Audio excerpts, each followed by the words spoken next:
بسم الله الرحمن الرحيم قل أوحي إلي أنه استمع نفر من الجن فقالوا إنا سمعنا قرآنا عجبا يهدي إلى الرشد فآمنا به ولن نشرك بربنا أحدا وأنه تعالى جد ربنا ما اتخذ صاحبة ولا ولدا وأنه كان يقول سفيهنا على الله شططا وأنا ظننا أن لن تقول الإنس والجن على الله كذبا وأنه كان رجال من الإنس يعوذون برجال من الجن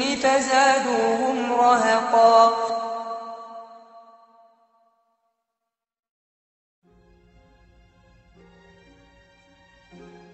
And of course, many of the people who are into the New Age are into astral projection and in contact with these spirit beings. And there really are spirit beings out there.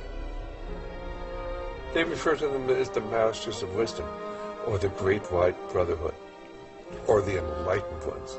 And they believe that they are guiding society. These are actually demonic forces and demonic beings. And of course, they can materialize and disappear. The average individual says, oh, that can't be true. And yet it is true. And when you talk to the people who are dealing with this, they come in contact with us many times. They have accessed this other dimension, which is truly a demonic dimension. And of course, tragically, it's becoming increasingly apparent here in America as we turn our back on God, and we're not really a secular society. We've gone from being a Christian society to a secular society, and now a society dominated by the occult forces, of which are intent upon ruling the world. If it's true that the Roriks were in contact with the spirit realm, is it then possible that these same powers could have somehow influenced the design of the dollar bill? And I know some of this is review for people that have gone through this, but I still think for people that don't know, this is important to understand these things. This is a dollar bill, which is the now devalued dollar bill. And on the back of the dollar bill, there's a seal on this side. It's called the Great Seal of the United States. That's what it's called. It's their seal. Now, behind the seal, this is actually what is behind the Great Seal of the United States, is a pyramid with one eye. Now, the one eye is the sun god, Re, which is where we get the word rays, sun rays. It is the sun god, same Mithraic character, and he shows up again and again. This is the Masonic god of the ray. If you look, you'll see the pyramid is built except for the top. It's built except for the top. The eye is suspended above the top. It hasn't come down yet. Because they believe until they've finished the Masonic project, which is the what they say on the bottom, Novus Ordo Seclorum, and then Annuetta Cheptis, he is pleased with our project. In other words, the God they believe in is pleased with our project. What is the project? This is the question. What is the project that this God is pleased with? The project is literally the secularization of the world. To completely strip the world from religious beliefs. This is the project, and that is why it is called Novus Ordo Seclorum, a new secular or worldly order. If you translate that into Arabic, it would be a Nizam al-Alami ad-Dunyawi, not al-Jadid. It would be ad-Dunyawi, the new temporal order, the new order of the world. And we know what dunya is in Arabic. Dunya has a negative connotation in Islam, unlike alam, which does not have a negative connotation. If you read the Quran, alam is not a negative connotation. Rabb al-Alameen, Allah is Lord of the Alameen. We are part of the alam. The alam is the passive form of alim. It's what is known. It is how we know al-alim. The world is how we know Allah. We don't know Allah through dunya. Dunya is the the illusory nature of the world. It's the gharura, it's the aspect of the world that deludes you, thinking that you're permanent, thinking that you can transgress, thinking that you're independent from Allah. This is the dunya. Zionists do not, as they claim, represent the Jewish people. They like to claim they represent the Jewish people, but they most certainly do not. Anti-Zionism is not anti-Semitism. Authentic Orthodox Jews totally oppose Zionism.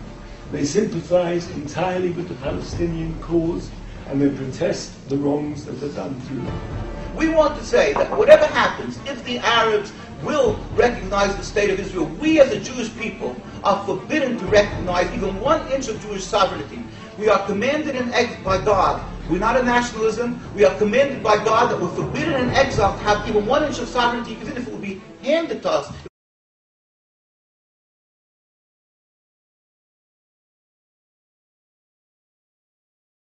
حرام على قرية أهلكناها أنهم لا يرجعون حتى إذا فتحت يأجوج ومأجوج وهم من كل حدب ينسلون واقترب الوعد الحق فإذا هي شاخصة أبصار الذين كفروا يا ويلنا قد كنا في غفلة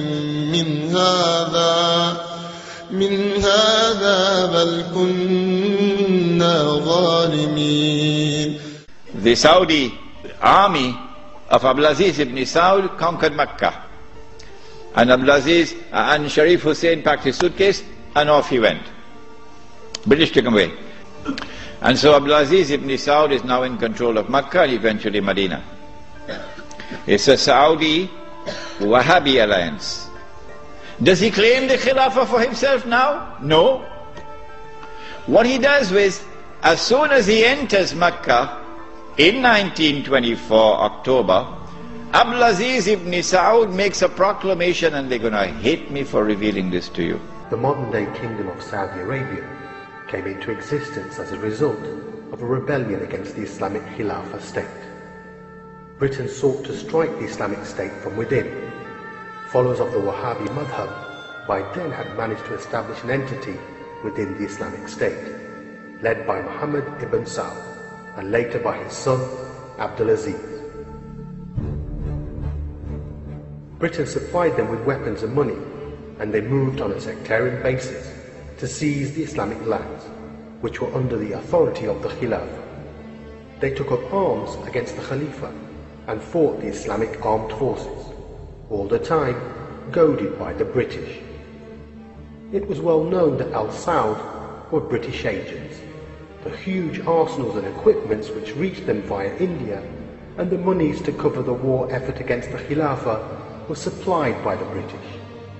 They exploited the Wahhabi madhab with the aim of fighting the Islamic State and clashing with the other madhabs in order to incite sectarian wars with the Uthmani Khilafah. The followers of this madhab were unaware of this, but the Saudi Emir was fully aware. This is because the relationship was not between the British and Muhammad ibn Abdul Wahhab, but between the British and Al Saud.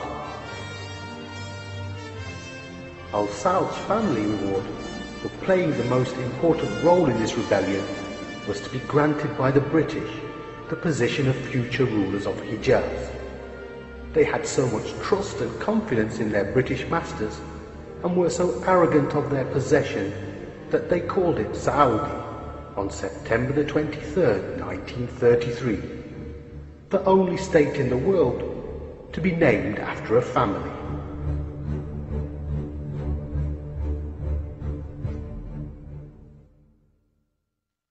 Contrary to popular Western myth, it is the Saudis that are dependent on the US and not the other way round. The relationship is one in which the Saudi regime has no leverage over the US, while the US exerts almost total control over the regime with the power to remove the regime overtly or covertly.